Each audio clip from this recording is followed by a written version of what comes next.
Hey, Hey guys. Hello. Hey guys, how are you? we are We are great. good. We are great. Hold on, just making sure we are fitting properly. Yeah, Okay. we're kind of far apart. Yeah, see, it's funny. I was watching a documentary about Atlantis. There's a thing called. Oh God, don't say Freaknik. That's it, Freaknik. Oh man, what did I you was like, learn about I need to Freaknik? talk to you guys about Freaknik. Did you guys go to Freaknik when you were?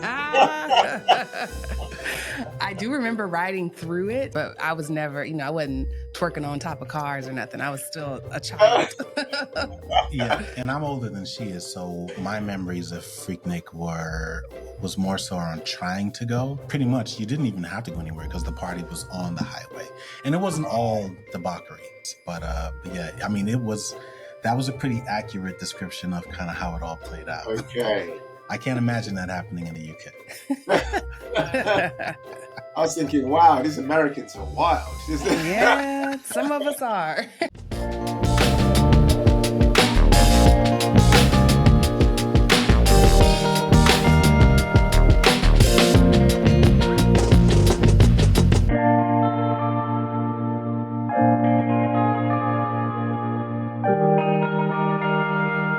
Welcome to the Rich and Regular podcast, where we explore life at the intersection of money. I'm Kirsten. And I'm Julian. And if you've ever wondered what we would sound like if we had a British accent, then you're in luck. Today, we are so happy to be speaking with Ken and Mary Okoroafor. They are old friends of ours, though we've actually never met. They were one of the first people that reached out to us when we launched our blog back in 2017. They are the couple behind thehumblepenny.com. They are the authors of the new book, Financial Joy. They are the financial educators behind the Financial Joy Academy, and so much more. And so this conversation, I would have to say, is one of my favorites that we've had in a really, really long time. And so we're really glad to be sharing with you. Yes, enjoy and buy their book.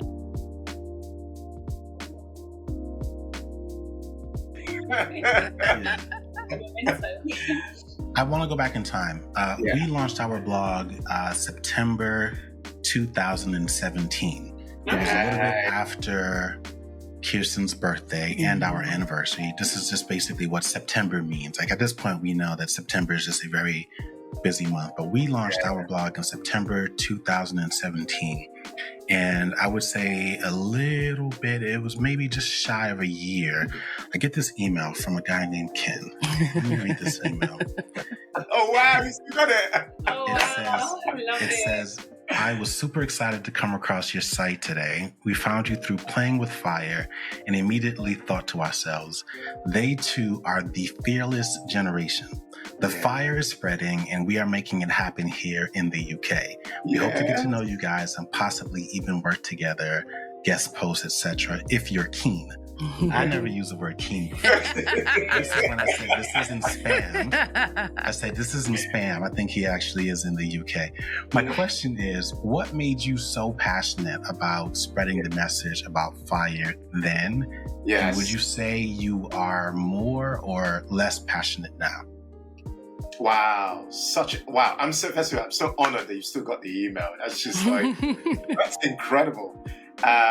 What made me so passionate? So there are a number of things. So going back to, you guys started in 2017 September. We began in December 2017, right? So yeah, that's when we started the Humble Penny. So it was, we felt around that time of our lives, we felt there was a massive lack of awareness of the possibility of financial independence in the UK. It was just like lacking. Mm-hmm. Now, we'd read a lot of the American blogs, and a lot of those American blogs were by people who although we identified with what they were trying to do and we aspired towards them, we couldn't really relate to them very much. Yeah. So we were like, do you know what? Like, why is it all these guys are talking about this stuff? Like, where are our people? Like, where are people who we can connect with talking about this stuff? And there were not that very many. Mm-hmm. And so I was working as a chief financial officer in my day job, my corporate job, and Mary was running a nursery business in her day job. Actually, you had started running. 2017. Yeah, 2017. Yeah, you had. Yeah. So but I just felt this sense of desire to start to talk about this stuff, because part of my job back then was I was the UK finance director for an American business that had a European headquarters in the UK. So I would fly over to a place called Oaks, Pennsylvania, in America for work once every like 4 months. And every time I'd be on that flight, I just felt like, wow, like my life, I felt like there was a big gaping hole. Like I just felt like I was missing something in my life. And I wanted to do something more creative, something more fulfilling. And because I've been reading all those American blogs, I said to Mary, do you know what? I think this is the thing. Why don't we just let's just start talking about it, but talking about it from our lived experiences as a couple who are immigrants to the UK. I'm first generation. I wasn't born in the UK. Mary was born in London, but I emigrated from Lagos in Nigeria. And I come with my own challenges, my own struggles, trying to fight for residency, trying to fight for just my own space, trying to integrate into a new culture. So there's so many things that I felt like that aren't being talked about. And I felt like, wow, like there's no one talking about these core challenges that are affecting so many people. Why not? So we just thought it could be us. But then we had a fear. There's a big fear, because the big fear was, first of all, I'm African, I'm Nigerian. There aren't any Nigerians doing this stuff. Our surname is the longest surname. It's not John Smith. It's not like William. It's not like one of those easy names that people can just like embrace and go, oh, yeah. I feel like I can relate to this. It's like Okoroafor.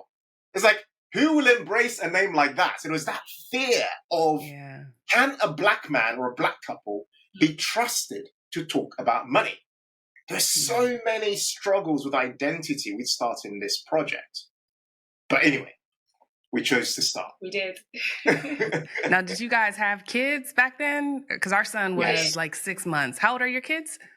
Now they are 11 and 9. Okay, so you guys are a little bit ahead of us. Mary, have you thought about the advantages that you're able to give them, raising them, that maybe you didn't have when you were a kid?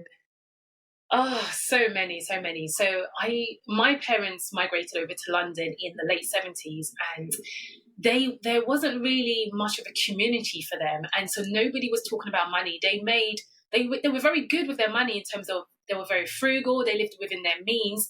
But there were just certain things that they didn't do on time, like purchasing a council house, like when so many people around us were purchasing their house for peanuts. And when my parents finally did get around to purchasing it, it has surged in it quadrupled in value. And so they're actually still paying it off till now, and they retired a long time ago. So yeah, it's just having that advantage of knowing how to invest. All I knew how to do was to save my money and make my savings grow and then stick in a cash ISA. But now our children, they're co-investing with us, and we're showing them their portfolio, and they're seeing it grow and able to ask us questions, and when we're informed and we're able to answer, so there's that. And then obviously they're able to see their parents being able to create value and then get paid for creating value and solving a problem. So they're loving seeing us as entrepreneurs. Yeah, exactly. They get to see their parents as entrepreneurs. They get to see the flexibilities that we have, and the fact that we're always present. We're able to attend their school events, their sports days, and all their assemblies. So they love that mum and dad can be present, are present. Yeah. That's amazing. Any advice out there for parents who are listening to this and want to unlock that level of partnership? Maybe they have entrepreneurial ambitions, maybe not, but they're just looking to get in better lockstep with their spouse on how to raise their children to be investors. Do you have any advice or anything that has been helpful for you to remember when times get hard or when you feel like quitting? Yeah, I've got quite a few things. So I'd say the first thing is, one thing that's helped us a lot is being aligned from a family vision perspective. Yeah. So a lot of couples aren't aligned at all. So one person wants to spend, the other person wants to invest, or they just have very different relationships with money. And the way they look at money is very different. So one thing I've found has helped Mary and I a lot, and it's helping the way we raise our children, is just knowing that we are aligned when it comes to what's the overall goal for our family and what we're trying to achieve. And that's just helping to demonstrate, first of all, unity as a value to our children. So children can see that, wow, like mommy and daddy are really like on the same page. Like, yes, they disagree sometimes, but they're actually fundamentally aiming in the same direction.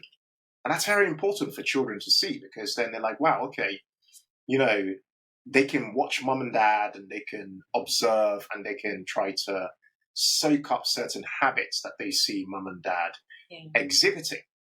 And I think that's so fundamentally important, because a lot of couples don't progress as much because they're just not, that foundation isn't built yet. And so that's a really good starting point. Now, the other is we find actually using everyday things as ways of teaching our children things. I'll give you a really random example. Imagine I'm doing a school run and get to drop the kids at school, and we pull up and there's a lot of traffic. And I look to my left-hand side and I see a load of shops to my side. One of the conversations I love having with our kids is, guys, look at those shops. Which of those shops do you think makes the most money and why? Right? Just using everyday things. And it gets the children thinking a lot. You know, they will say, oh, okay, that shop has a lot of traffic, and the average value of their products might be, say, £5 or $5. If they get this many number of customers, then they might have this much sales in a day, and that sort of stuff. So having conversations where you're looking around and using everyday things not only encourages conversation between parents and their children, which is very lacking these days, because children are glued to their devices, they're on their games a lot, and so there's a lot of isolation, and parents are also glued to their devices and on Instagram and doing their things. So parents and children aren't really, think about it, aren't really conversating a lot of the time. But if you use everyday things around you, it helps to not only create that conversation, but it also creates a teachable moment.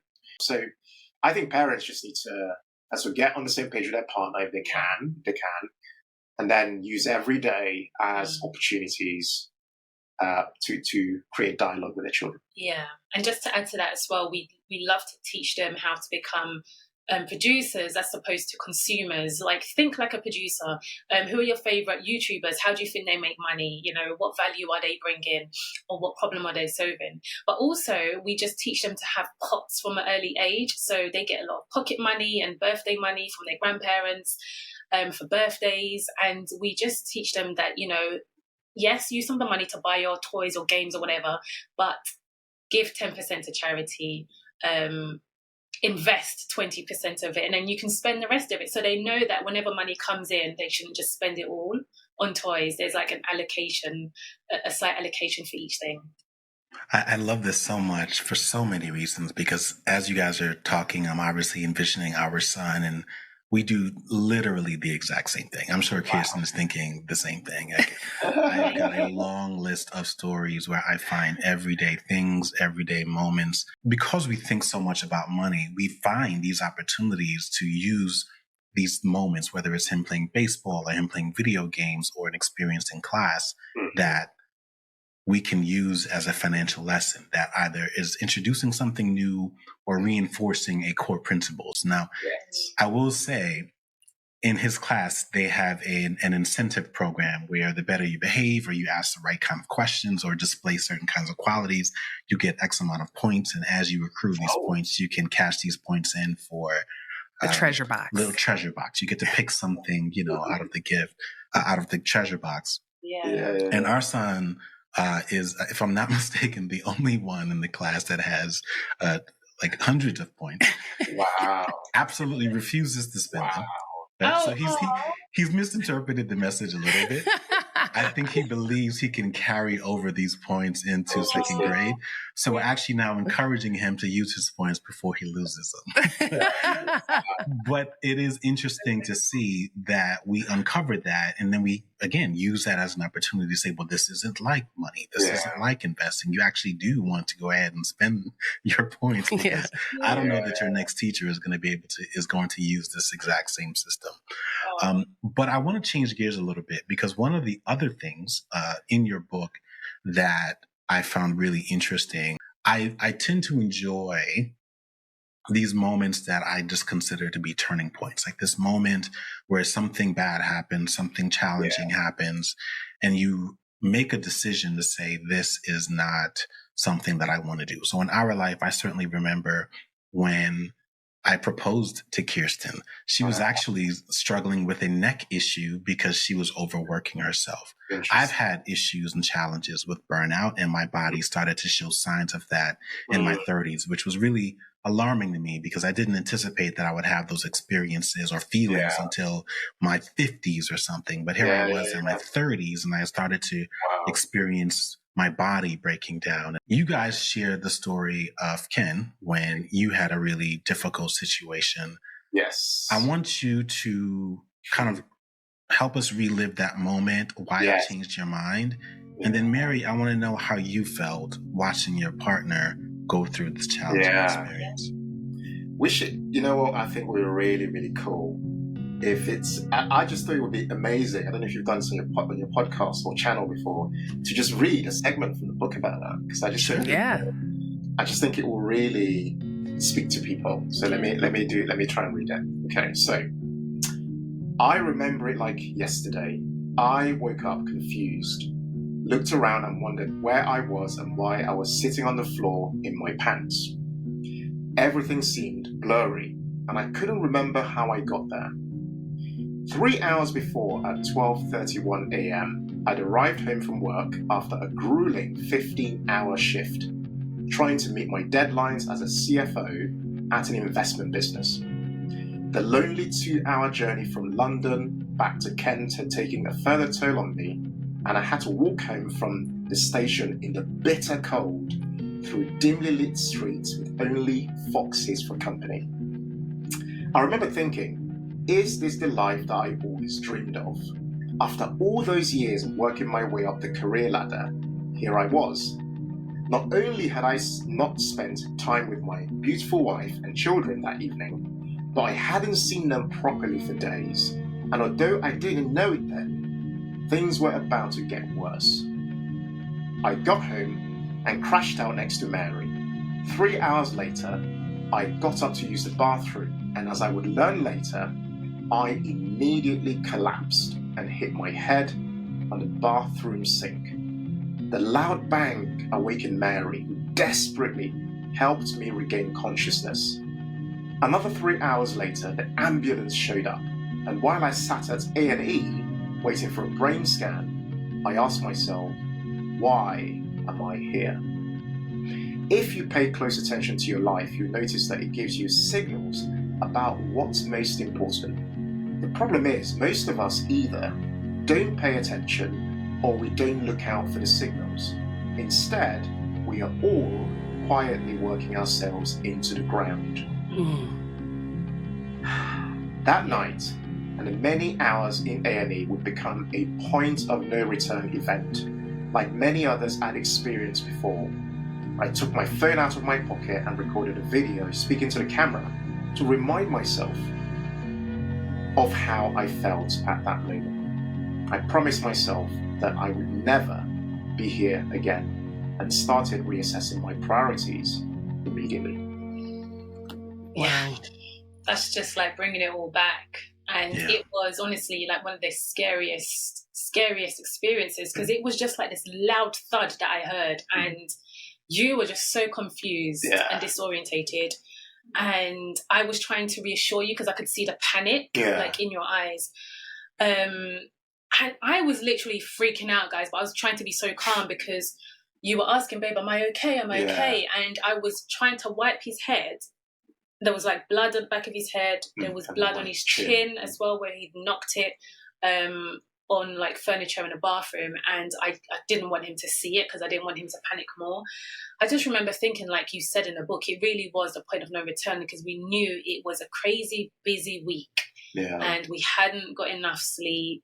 We waking up early, going to bed late at night, and I knew it was, well, I didn't know for certain, but I gathered it was the lifestyle related cause of this, of you fainting. yeah, I just remember thinking like, babe, this isn't like the life that Yeah. we spoke about when we said that we wanted to be intentional and design a life that we were Yeah. happy with. Yeah. Yeah. Wow. Yeah, we've definitely had moments like that that just make you question why you're even here. And I actually have a theory about this and the limits on language that we have in the US, because we describe those moments as rock bottom. And everybody has an image in their head about what rock bottom is. It's not even having a home to fall in, right? It's like, I have nothing. And Yeah. that's really not that's not how we should be thinking about it. We should be thinking about it as those moments where you're so tuned out from what your body is trying to tell you that you miss the message, because Yes. that connection between your mind and your body is one of the most important connections that you can have. That's what keeps you aligned. Yeah. So I want to take you to another moment where it was leaving it all behind, which is the moment you quit your job, Ken. Yes. You know, you used to be a CFO, a chief financial officer, and you turned into a content creator. Yes. And I think here in the US, there's like a growing appreciation for the lifestyle and the career of a creator. Sure. But there's still a lot of fear, like Yes. a lot of fear. And people don't see it as this viable way to make a living, especially if they have had a great amount of career success in something else. They kind of see that as a sunk cost. If they had made it to be a CFO or an attorney or a doctor, the idea of giving it all up to be a content creator is very scary. Yes. You somehow figured out how to get over that fear. What do you think people are misunderstanding about the creator economy, or what special sauce did you have? What can you give other people that want to get over the fear? Okay, so let me give you some context. So I used to work as a chief financial officer for a venture capital business. So we used to raise tens or hundreds of millions of pounds, and we'd invest it in the creative industries in the UK. So into creative companies, maybe £5 million each time into companies, and then we'd look to exit those companies maybe in 5 to 7 years. That was the principal business model of what we did. And my job was as a chief financial officer, helping to essentially help that business exist and run properly and not run out of money, and help with all the fundraising and all those things. Very, very stressful job, very well paid.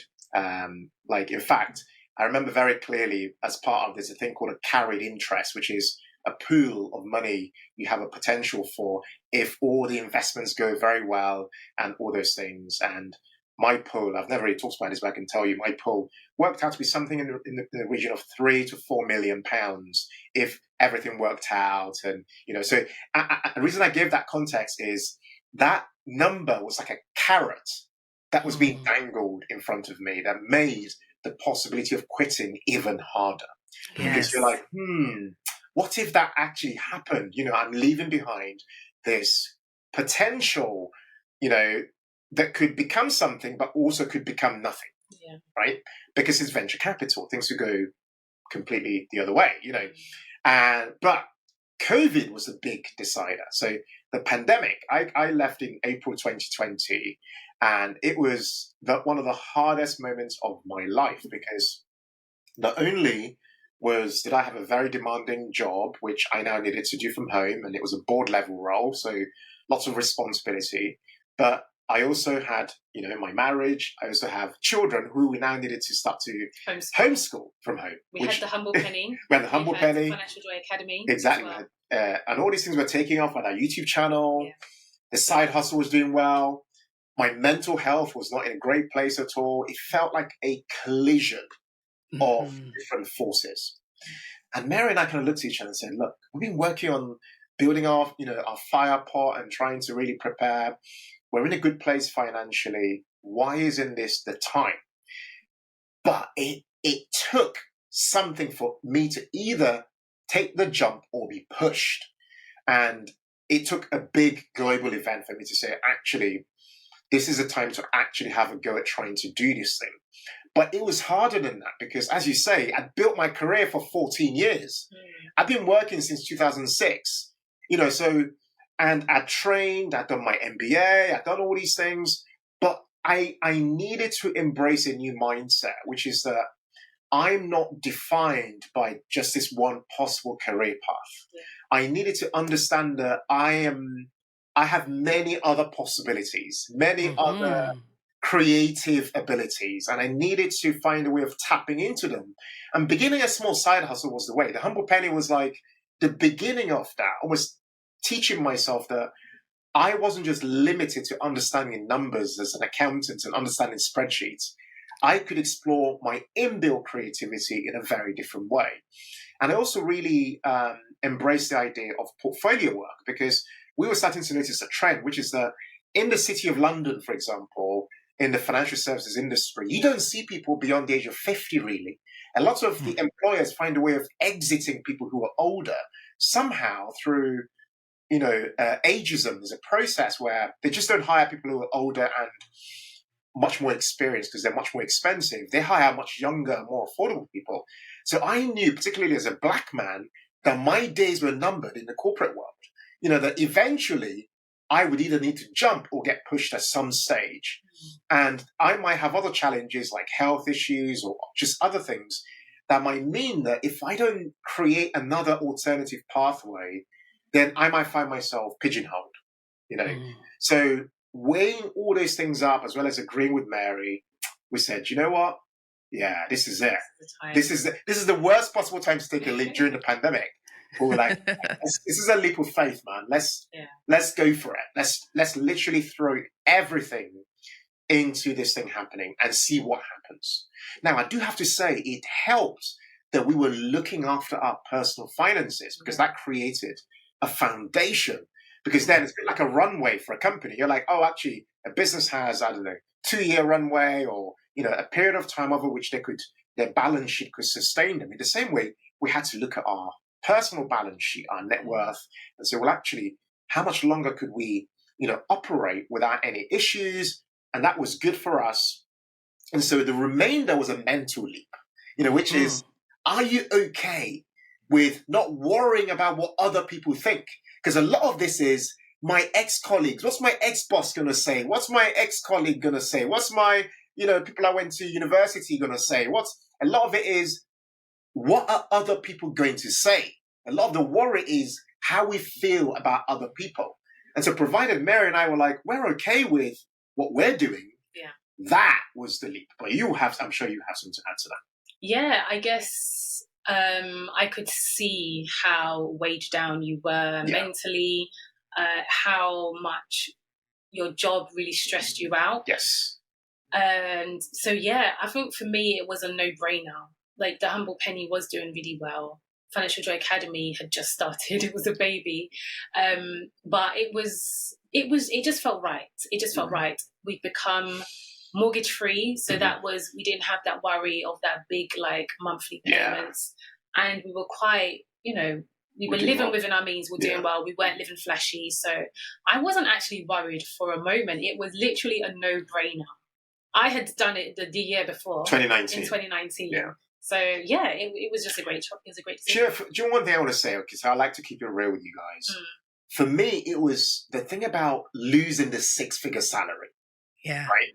Because I'd become so accustomed to getting it. And also your identity is tied to your LinkedIn title and your salary. So I'd become so caught up in the identity I had by calling myself a CFO.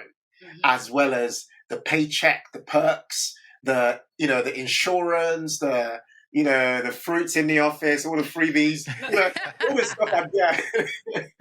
I don't have to pay for apples. What you mean we gotta buy bagels? I haven't bought an apple in years. No, I think that's funny because people are so attached to the LinkedIn title, but not the description.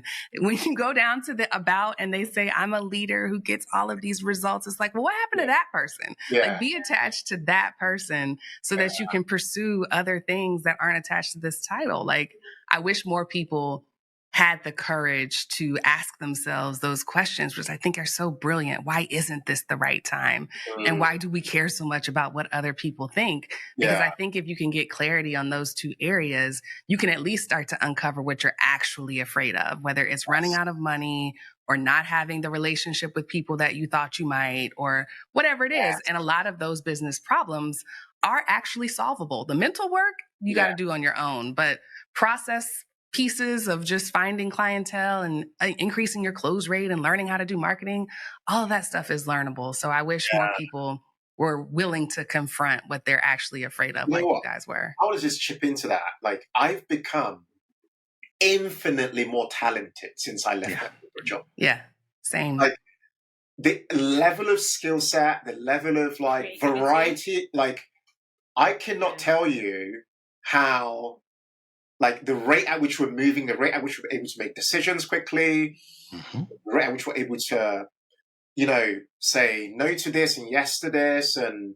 create this type of stuff and, you know, just operate with a certain level of intention and fearlessness, you know, has come from taking the leap, you know, and trying to build our own table, which is so important because then you're able to wake up with a lot more, I just feel a lot more purposeful. You know, I wake up and I'm like, wow, like we're actually doing our own stuff. We are being brave with this stuff. We're actually doing it. We're not just saying it. We're not just listening to other people. We're trying. It doesn't always work out perfectly. The times when it doesn't go as well, it's up and down in seasons, but at the core of it, we're actually doing it and we're changing the world in our own way. And that for me is just like, wow, you know, in fact, getting to a point where we've written a book, things like that just makes me think, wow, imagine, had we not began this journey, we would never be authors, we'd never have our own business, we'd never have our own, you know, the level of freedom we have. Like, we can wake up and just go, I'm taking a day off today. Yes. That's it. I don't need to tell anyone. I'm literally just signing out. Yeah. And that's so important, that freedom. Like, I never had that freedom. Like, for example, we plan every year now, we take August, the month of August, off. We switch off and we go traveling. I could never dream of doing that. No matter how much I was paid. In fact, the higher I rose in my corporate job, the less time I had. Yes. Because I had more responsibility, I paid more taxes. There's so many things that just make me think, well, actually, is this really the right path for me? Yeah. Or am I just wedded to the idea of looking good to other people rather than really being brave and pursuing what I felt like I really wanted to do in my life? Yeah, this is what I wanted to uncover a few years ago when we had originally planned to shoot Money on the Table season 2. I remember that, yes. Yeah. And I was so excited about doing that, and we weren't able to do that. But for any of our listeners out there, these guys were slated to be in that original season. I remember when we came across the idea, and I immediately started doing research on neighborhoods in London and restaurants and all of that stuff. I want to stay on one of the points that you made as you were answering the last question. You were talking a little bit about your ethnicity and the experiences being Black in the UK. Obviously, that's a component of our message as well. The two go hand in hand. We don't shy away from those conversations. Now, our listeners are far more familiar with what those challenges look like here in the US. They're likely less familiar with what it looks like in the UK.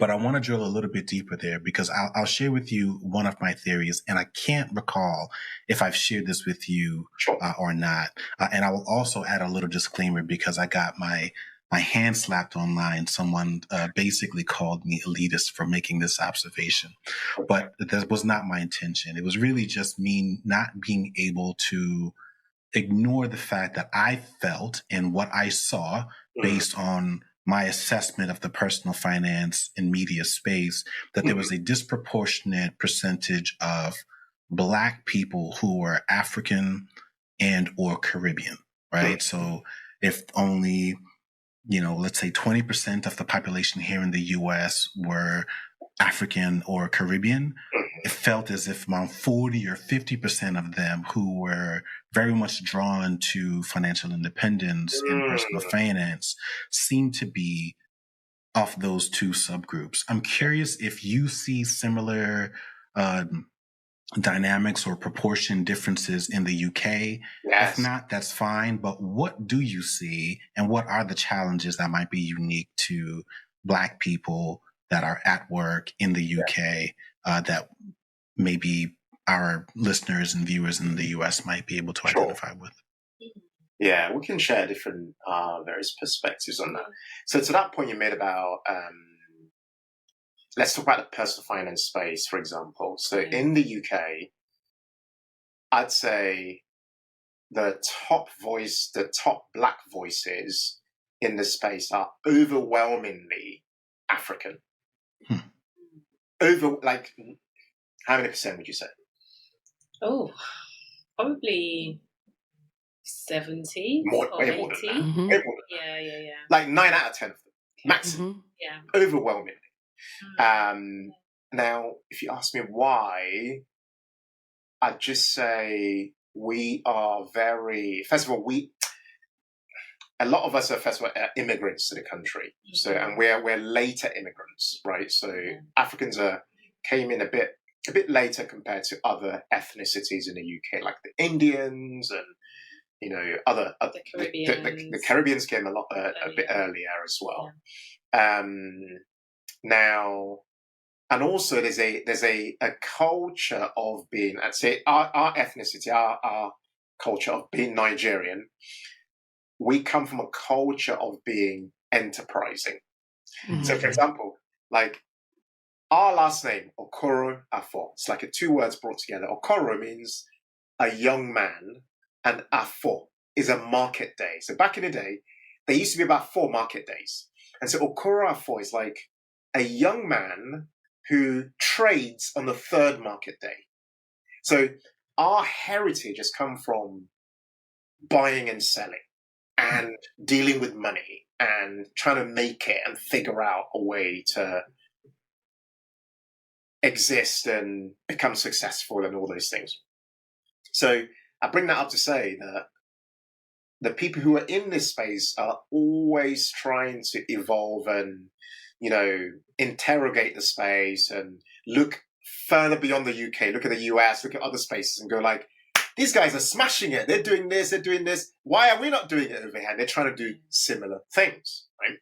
So that's the first observation, which is, interestingly, as you say, they're mostly of African heritage, actually, mostly. Some are Caribbean, Afro-Caribbean, but those are overwhelmingly the main 2 groups. Yeah. Now, as to observations from a Black perspective in the UK, I'd say that our observations are that Black Americans, kind of looking at you guys from the UK, a lot of you guys are, the impression we get is that economically, a lot of Black people in America, or maybe in certain parts of America, maybe Atlanta and places like that, are a lot more ahead in terms of they've just, I don't know, they own stuff, like they own buildings, they own like, I don't know, man, like they just own stuff, they just own stuff. Whereas in the UK, ownership is, I give an example, the research shows a Black African has 10% net worth of a white British person in the UK. 10%. Yeah. That's actually quite a shocking statistic. And around 20% of Black Africans, 20 and 40% of Caribbeans own a home in the UK, own their own home. Whereas around 74% of Indians own their own home in the UK. Yeah. So ownership is something we would like to see more of. Like, it's not natural for us to own stuff, for us to say, oh, we own that building, we own that shopping mall, we own that, it's very rare. Whereas in America, and I might be generalizing, but in certain parts of America, our observation is that it's much more likely to see stuff like that. To see people who run banks and it's owned by a Black person, see a person who runs, whereas in the UK, I don't know a single bank that's owned by any Black person. No. Or anything like that.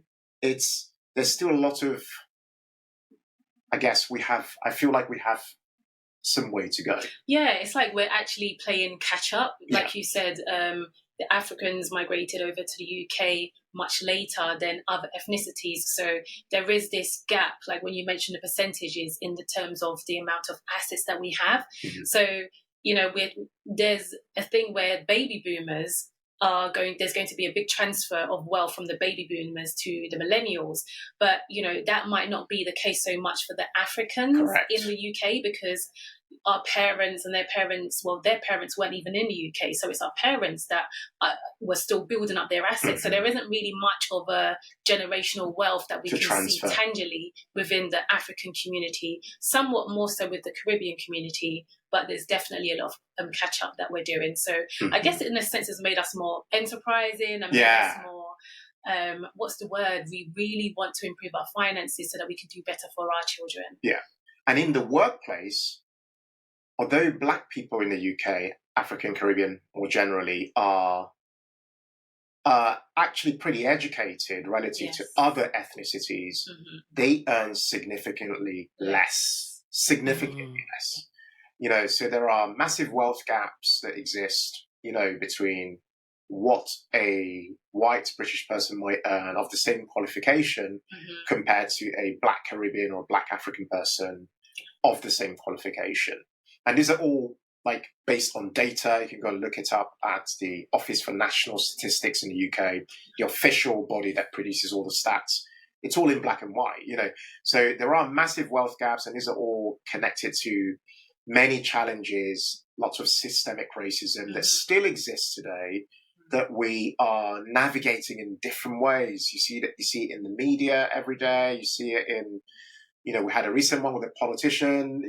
There's so many things that happen, and it gets even worse if you are a Black woman in the UK. It's even more of a problem, And then there are challenges around raising Black boys in the UK. We've got two Black boys, so raising them in the UK is a challenge because they're much more likely to be targeted by the system, by the police, by just how things work over here. And raising them, we have to be very careful in making sure that their environment, they grow up in, they are put in the right spaces to be around the right sort of people, just so that they're not in the wrong place at the wrong time, because there are things that can happen. So there are all these things, and then you've got the workplace sort of challenges of trying to break that glass ceiling, trying to get into that sea level, and then trying to fight for your income, and then there's just so many of those things where there aren't really pre George Floyd, pre that period, there was a lot of there's a lot of massive challenges, and even at that period, there's a lot of lip service that kind of kicked in. All these funds, this Black fund, that Black fund, and all these organisations who made all these promises, but they've all quietly, disappeared. They've just quietly, disbanded all these schemes, and they were all for a season only. And then we're back to the same place again, where although we feel we've progressed somewhat, actually, if you look at it in black and white, we actually haven't progressed as much as we would like. But the struggles remain, which is why what we're doing, which is why we're so empowered with what we're doing with this journey of, teaching people how to become, financially savvy, financially literate, working on their money behaviors and relationships is so key, because then if we're able to start to look after the money that's coming into our households, then we can start to better deploy capital, we can learn how to create investments, we can learn how to look for the ROI for our investments, we can learn how to start enterprises, acquire assets, and so on. We did a book signing 2 days ago, and the book signing was at an event which was bought. The building was bought by this guy who's a young Nigerian guy in his late 30s or early 40s. Massive building. Yeah. He is one of only maximum a handful of people who has been able to make that sort of move in the UK, where they can say, I own a shopping mall, or I own, what we want to see is for that to become normalized, for that to become a reality, not just like an exception, but for us to see, well, actually in our lifetime, not even in our children's lifetime, in our lifetime, we're able to see people take up positions of power in government, in politics, in our communities. They're able to provide services, they're able to own assets, they're able to feel, a lot more financially secure. All those things are still, I guess, building its way up. But I'm hopeful because I feel like our generation are better at sharing knowledge and information, whereas the generation before us, they didn't really talk about money. Whereas the Asians, the Sikhs, they would help each other out. They'll bring each other. They're buying up properties. They're coming together, doing joint ventures. And we've not been able to do that. You know, whether it's because of like, you know, this tribe or that tribe or beef, just unnecessary like bickering, I don't know, and us not being able to work together, it's actually held us back. Scarcity mindset, exactly. But I feel like we're a bit different now, and we're definitely sharing the knowledge. So hopefully we'll see, you know, more people, more Black Africans, more Black Caribbeans doing joint things together and buying property because they're more informed than their parents were ever informed. I was just going to add that. And seeing us and the unity of us does something incredible for the Black kids in the UK. Like, people come to us and like, wow, I just love you guys.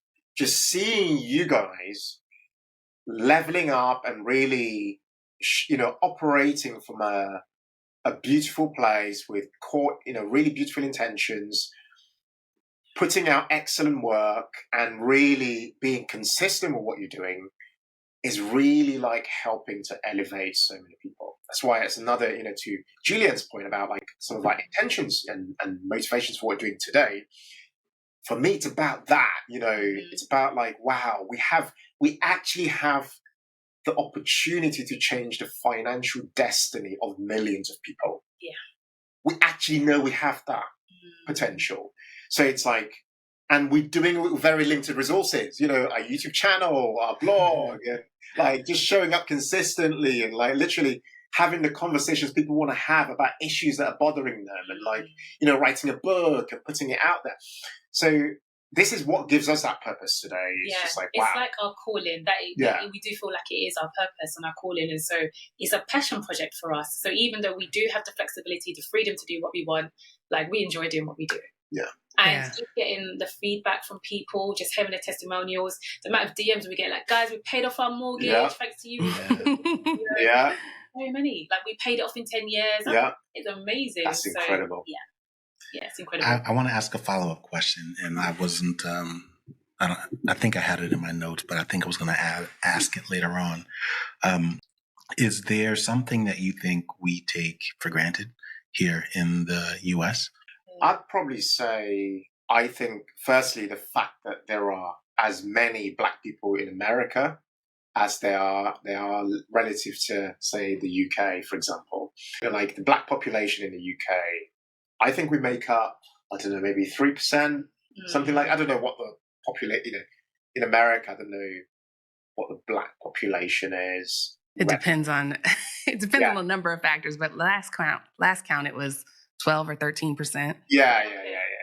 So I feel like, you know, I don't know if you guys take it for granted, but I think it's maybe something that's maybe overlooked, the presence you have, the fact that, you know, like like Atlanta, right? I look at places like that. I'm like what? Like a place like that exists? You know, it's like this place, Atlanta, there's like Black wealthy people, and I'm like, that's just like ridiculous. That's just like amazing. I'm like, wow, that exists. Incredible, right? So we don't have that. Like, we don't have that, you know, here. It's like, wow, like you guys have this place where, you know, it's normal for Black people to be very successful, whether it's in business and politics and whatever. So we would love to see more of that kind of stuff. And it's also, you know, over here, there's all this like, and how should I put this? Political correctness. That's it. Like, you know, like there's all this like, I kind of feel like Americans are more, they just call a spade a spade. You know where you stand. That's kind of like how I feel looking from the outside. I feel like Americans can just say like, you talk about freedom of speech, about like Black stuff, Black issues, Black. Whereas here, because we're still quite a small minority group, it's just harder to talk about certain things, you know, and have certain experiences without it creating certain problems, you know, and that sort of thing. Oh, and the other thing worth mentioning is you guys talk about money much more openly. Yes. Whereas in the UK, it's much more of a taboo subject. Yeah. Big taboo subject. Big. Yeah. Oof. People don't want to talk about it. They don't want to talk about how much they make. They don't want to talk about anything. It's just harder. It's very hush-hush. Yeah. Yeah, that's a big one, actually. Yeah, culture. Money and culture, yeah. That's so interesting, because I read an article a couple of years ago that called Americans the most passively indoctrinated people on earth because we know very little about our own history, but we certainly don't know the histories of other places. And when it comes to calling ourselves the land of the free, we actually have learned to enjoy far less freedoms than people who live in other places. So to your point, things like ownership, things like freedom to say what you want, a lot of people don't actually take advantage of those freedoms because of fear of the consequences of doing so. So it's interesting to hear your perspective. And even when we were writing our book, we were thinking about that paradox of like being land of the free, but so many people afraid to touch freedom. And when we talked about culture and how that impacts it, the place that we kept landing on was religion. And we went back and forth about whether to incorporate religion and the role that it plays in how free you feel, how much you're willing to say, and even how it impacts your money was something that we went back and forth on. And I thought you guys took a really impressive approach to incorporating religion, because you added it to one of the core principles of financial joy.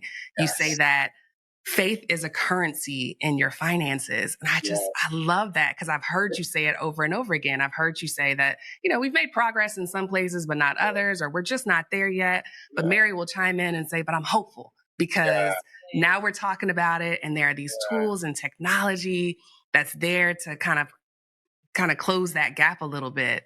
And so I want you to talk about what it means and how it relates to money, and honestly, how that's kept you optimistic, or at least hopeful, that there are so many areas that we're not making progress in, or progress is coming slower than we would like it to, but you're still in there trying.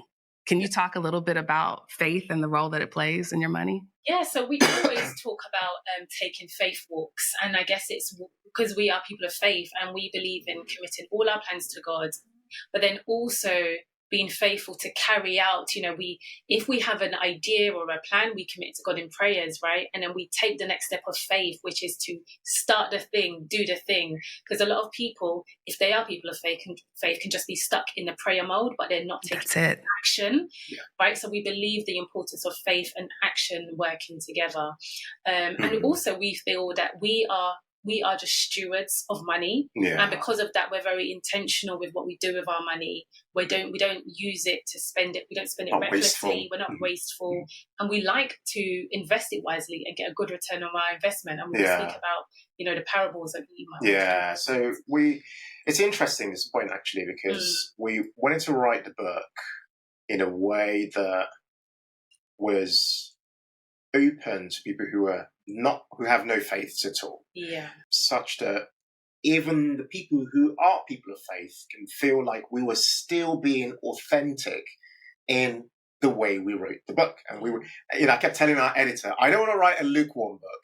I don't want anyone to pick the book up and go, like, these guys have not really shown who they are in the books. We wanted to really, but also we didn't want it to be off-putting. We wanted it to be relatable and to create curiosity for the reader and make them wonder, okay, I wonder if this is something I might want to, consider for my life. But I guess this all goes back to our childhood and growing up. So we grew up in the church, Mary and I, and, just that journey has informed so much of our lives. Like, for example, a lot of my life has really worked out with, I always look at it as, I always felt like I've been guided by an invisible hand. And there are many things that work out, and I'm like, there's no way this would have worked out. Like, there's just no way, right? And I know it's not just like me operating under my own strength. I know there's just another guiding power that's leading and operating on the journey. Now, my bit is for me to have the humility to recognize that, and have the faith to and to be guided by it. So a lot of our journey and a lot of my personal struggle has always been just recognizing that I'm here as a manager of resources. You know, Mhm. I'm here to look after many things, from talents to bank accounts to investments to the many things. And having the humility to recognize that my role really is to say, hey, here's $100, go over here, or here's £500, go over here. I'm really directing resources to go places. Now, but without the arrogance of, hey, you know, I created all this stuff and, you know, this is like my, you know, having that humility has taught me that, you know, I must look at wealth as a flow. It's a flow through our lives.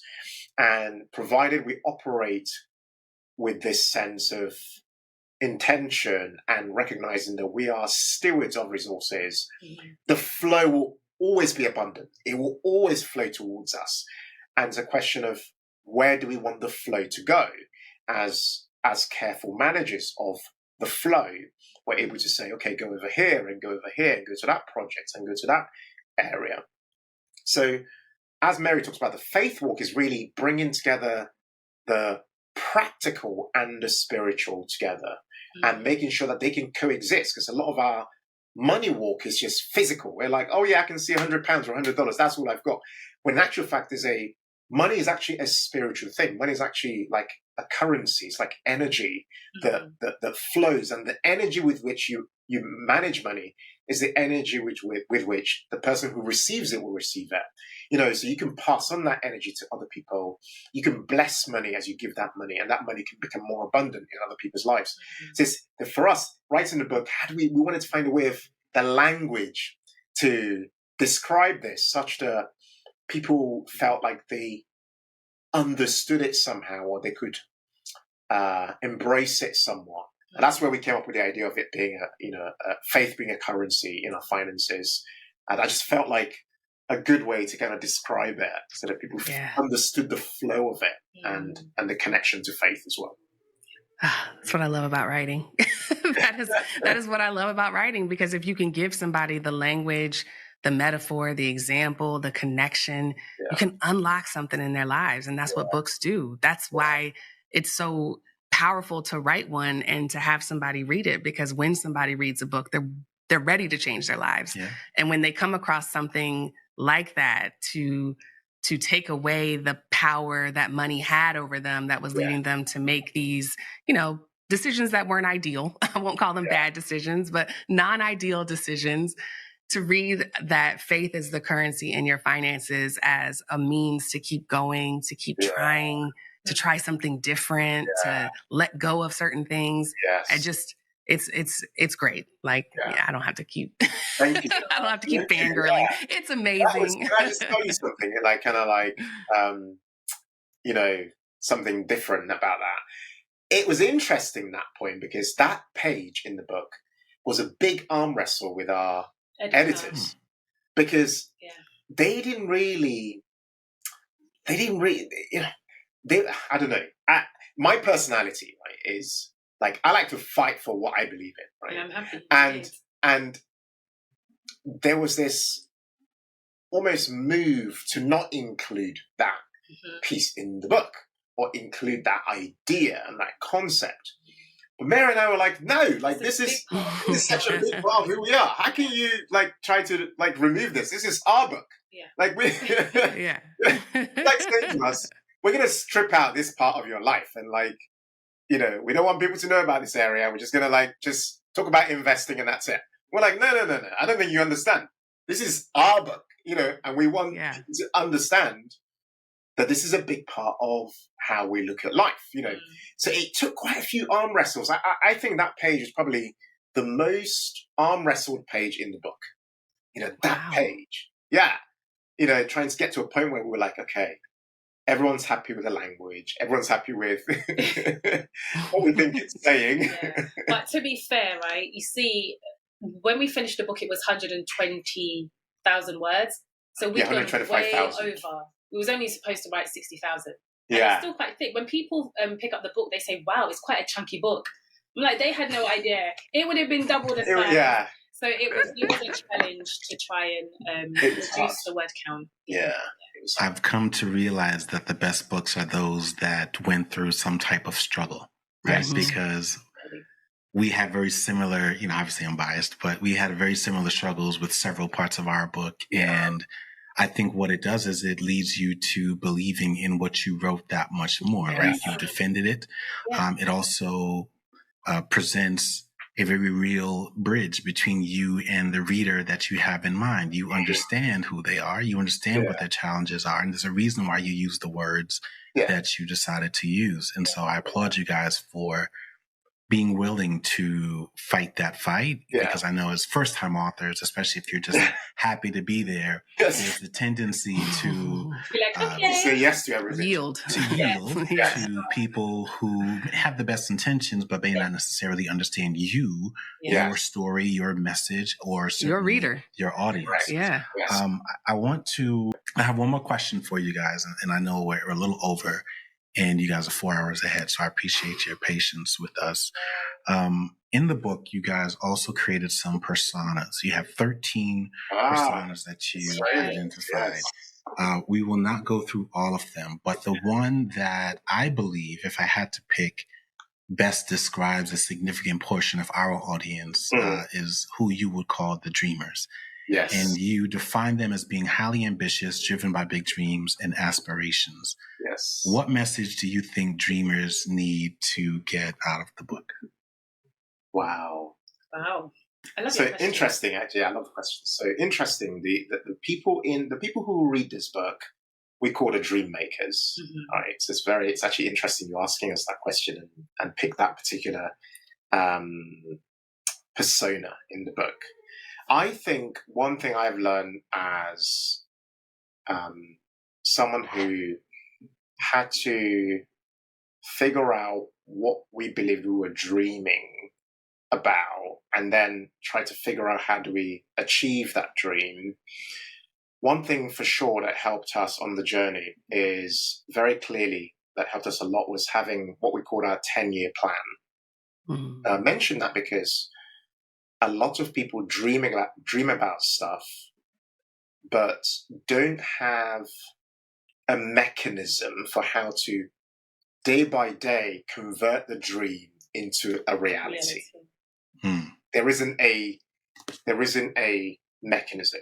So in the book, we teach a framework in the book, the POST framework, P-O-S-T, and that framework is effectively a tool set to help people take an idea and put it into everyday language and action steps. I'll just kind of walk through what that looks like. So the P in POST stands for purpose. So what we want the dreamer to do is to cast their vision and ask themselves, like, what's the purpose for what I'm trying to do, or who I'm trying to become, or where I'm trying to go? What is the purpose to it? What's the why? Why does any of it matter at all? Like, what does that actually look like for me?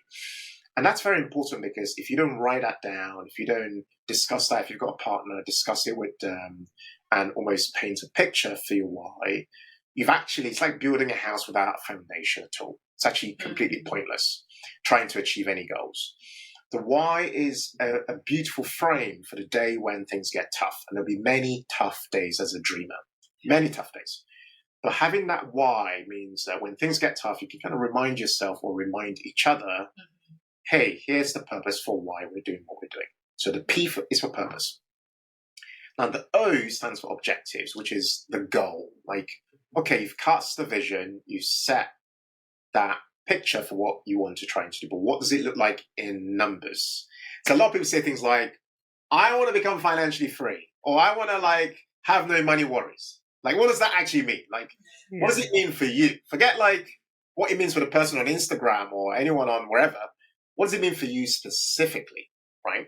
So the dreamer needs to take that picture they're painting in purpose and put it into very tangible numbers. For example, I want to have an investment portfolio of, I don't know, making it up, $700,000. And I also want to have 2 or 3 rental properties paying me $5,000 a month by the year 2030, right? Very clear, very tangible, and it's connected to the why that you set out initially, right? So it's very clear what we're aiming for. And that's a picture.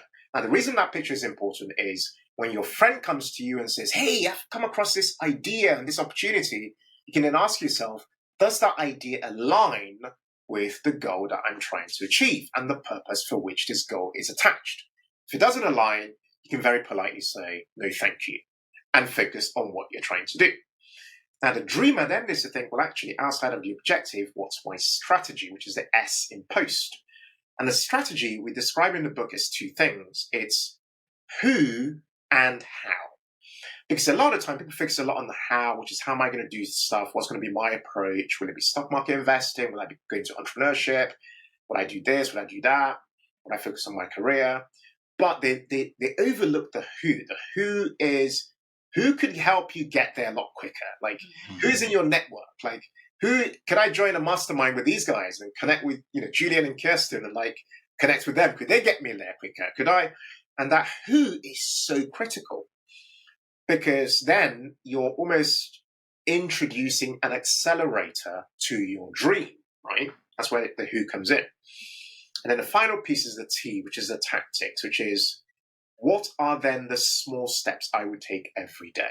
So when I wake up daily, like what do I need to do today? What do I need to do this week to get me closer to executing that strategy to achieve my objective, to then achieve my purpose?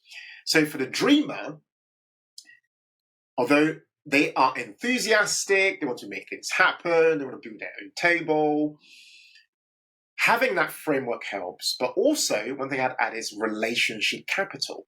A lot of people overlook the importance of like quality relationships. I'll give you an example. Today we were on ITV. I mentioned to you ITV this morning. That only happened because when we got invited, Mary and I built relationships in the green room. And from the green room, I said to the producer, hey, I don't want to give you my business card. I want your number on my phone. She put her number on the phone so I could WhatsApp her, right? And from that, we could go back to her and go, hey, we pitched her an idea. She's like, we built a rapport, built a relationship. And from there, we got invited back on. So for the dreamer needs to know how to not only seize the moment. When they're in a space, they need to know how to look around and seize the moment. But out of that moment, think of reciprocity to build that relationship capital, which then helps to enable that tool set I talked about, the purpose, the objective, the strategy, the tactic, and so on. Yeah, he said it perfectly. All I will add to is the relationship capital. It's so important that if you're a couple, to bring your couple in, actually, dream together is so key because the way we are now, I know that was accelerated because we dreamt together when we were on the beach in Pongwe where there was no stress, no Zanzibar in specifically, but we dreamt together and that helped to accelerate our goals and our dreams. So yeah, if you're a couple, it's so important to have common goals. Have your own goals, but definitely have common goals that you're working towards, and bring your partner in on your goals so that they can help you to fulfill that dream that you have and make it a reality. Oh, and if I just chip one final bit really quick is the dreamer can easily burn out. Very easily burn out. Yes. So one big tip that we're starting to really implement and analyze on the back of this book is the importance of putting joy at the center of your finances every week. So the dreamer should find one thing, literally one thing per week, that brings joy to their lives. It could be going to the movies, going out for a meal, going for a walk. You need to find that one thing that you block into your calendar as a dreamer that's parallel to doing all those things you need to do, all the activities. You have this one thing you're looking forward to that will help to give you that balance and really protect your well-being effectively. So yeah. Beautiful. Guys, thank you. Thank you so much. I'm so happy for you and proud of you. I can't wait to meet you in person. Right? It's interesting that we've had so many exchanges, but we haven't actually connected in person. So I look forward to that day. And until then, thank you guys so much. If people want to purchase Financial Joy or just keep up with your journey, where should they find you? Yes. So if you want to purchase this book, head over to Amazon. Amazon's a good place.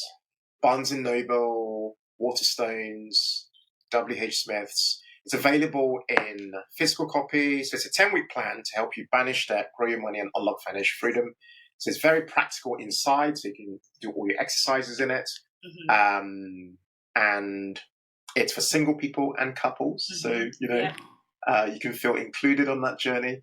But you can also get the audio version. So we found people buying the audio version and the physical book. So they can listen on the go, but they can also get this version to do it for themselves. And we found couples getting a copy each. So, I write my piece in the books. It's really practical. She writes her bits in the book. Spaces to write down your reflections and things. I love it. Yeah.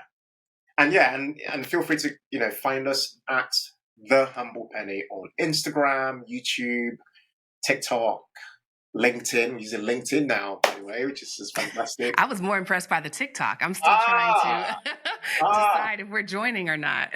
No, we're still playing around with it. We're not quite there, But yeah, YouTube, Instagram, TikTok, LinkedIn, and our blog at thehumblepenny.com. Yeah, so awesome. Places to connect with us. Guys, thank you. We just want to thank you for your support. You guys have been amazing. Phenomenal. Just from, helping to write down a review. You guys are in a book and you've got a quote here. So you guys have been amazing and just great friends to have. You to pick your brain. So thank you. Yeah, and your generosity, I just want to say, it's really heartwarming to meet people like you. We've never met in person, like you said, but it's just beautiful to watch you guys. To watch your authenticity, to watch your intention, to watch your togetherness. Keep going, man. We're cheering you guys on from the UK. We shout you out everywhere we go. We're like, connect with these guys. So, man, just want to say we love you guys. We're literally proud of you. You inspire us in so many ways. So, keep pushing. Keep pushing. Thank you. Thank you. And we love you guys too. Yes. If you like videos like this and want to see more, make sure you click subscribe and turn on notifications.